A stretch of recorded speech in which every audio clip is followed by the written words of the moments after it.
एक समय की बात है। एक बहुत ही सुंदर सोहनपुर गांव था।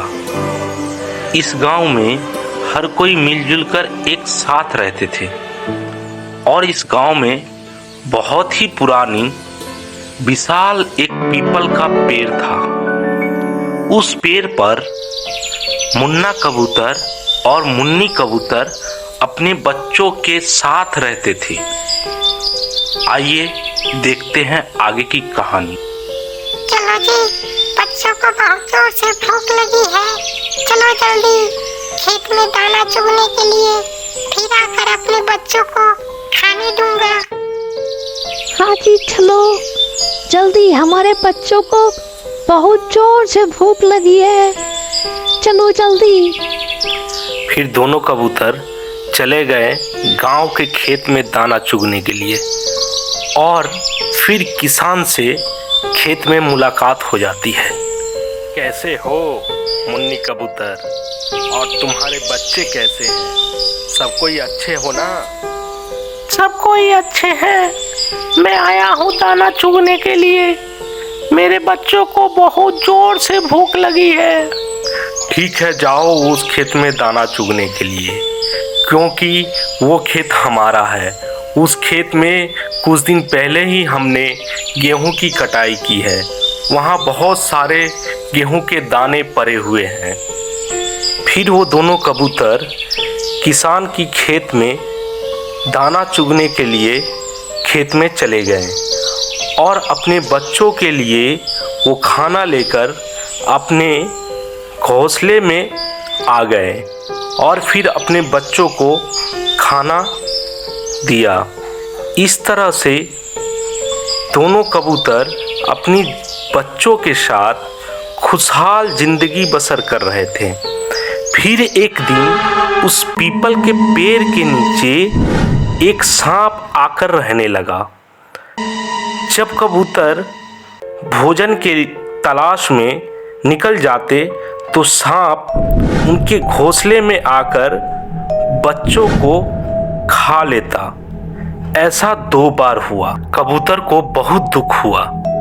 कबूतर ने अपने मुन्नी कबूतर से कहा, हमें इस पेड़ को छोड़ देनी चाहिए, क्योंकि जब तक यहाँ सांप रहेगा हमारे बच्चों को जीवित नहीं रहने देगा।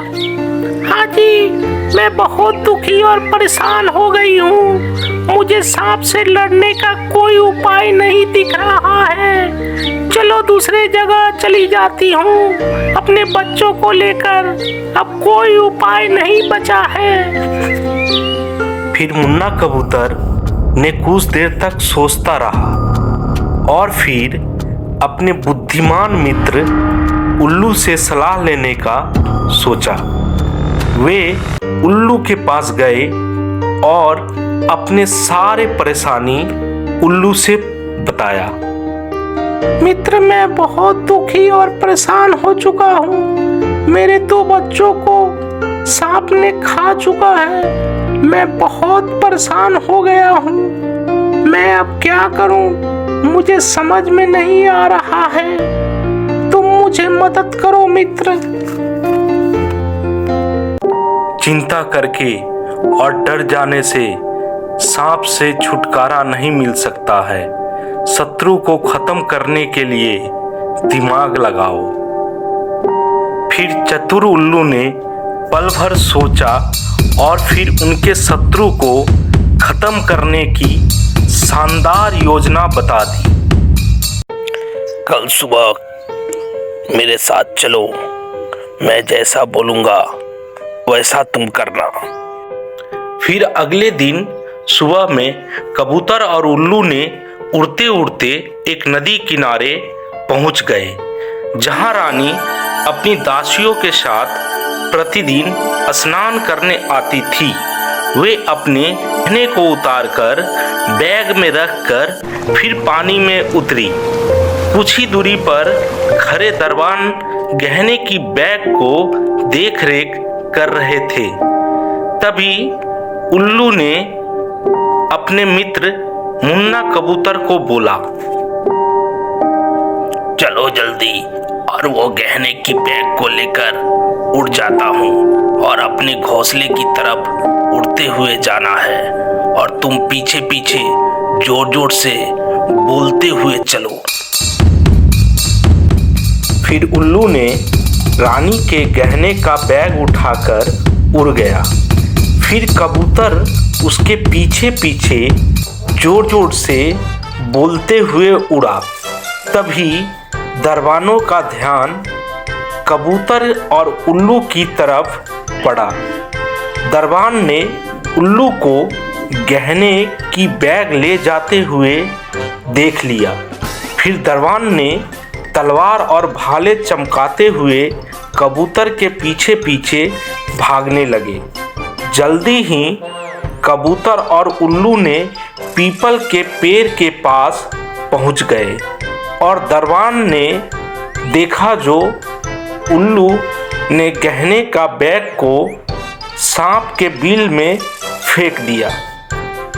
फिर दरबान ने गहने की बैग को लेने गया। वैसे ही सांप चिढ़ गया। वह फुकारता हुआ बिल से निकला।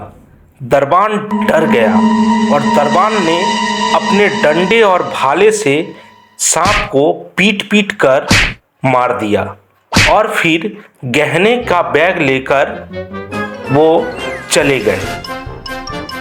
फिर दोनों कबूतर और उसके चालाक मित्र उल्लू ने सांप को मरा देखकर बहुत प्रसन्न हुए। फिर मुन्ना और मुन्नी कबूतर ने अपने चालाक मित्र उल्लू को धन्यवाद दिया और बोला, बहुत बहुत धन्यवाद मित्र, तुमने मुझे मेरे बच्चों को बचा दिया और सांप से छुटकारा दिला दिया। इसके लिए तहे दिल से बहुत बहुत धन्यवाद मित्र। फिर मुन्ना कबूतर के सच्चे मित्र उल्लू ने अपने घर लौट गए और मुन्ना कबूतर और मुन्नी कबूतर अपने बच्चों के साथ खुशी खुशी उस पीपल के पेड़ पर रहने लगे।